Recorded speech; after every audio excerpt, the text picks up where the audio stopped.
در فرودگاه شهر سورگوت روسیه یک شهروند تاجیکستان را با اتهام کوشش قاچاق مقدار زیاد داروهای پسیخوتروپی دستگیر کردند.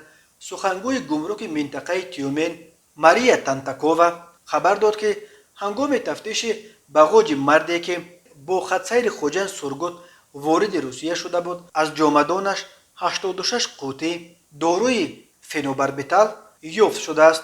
در هر قوطی 10 حب و در عموم در باغاج این مسافر از تاجیکستان 860 حب داروی پسیخوتروپی پیدا کردند. فنوباربیتال برای تبابت بیماری اپیلپسی استفاده می شود ولی مواد پسیخوتروپی دانسته می شود و طبق داروخط طبیب روانشناس باید تحت نظارت شدید تقسیم و توزیع شود. کارمندان گمرک قرار کردند که این داروها را مصادره کنند. خبر داد رهبر گذرگاه گمرکی سورگوت ایگور گالوزین تشخیص نشان داد که در ترکیب این داروها مواد پسیخوتروپی فنوباربیتال وجود دارد ولی شهروند تاجیکستان برای وارد کردن آن به روسیه حجت نداشت. معلوم نیست که او این داروها را برای تبابت خود یا یگان نفر از نزدیکانش به روسیه میبرد یا با مقصد فروش. به ضد شهروند تاجیکستان بر اساس دو بند کودکس حقوق ویرانکنی روسیه با اتهام نشان ندادن اعلامیه و کوشش قاچاق محصولاتی که وارداتش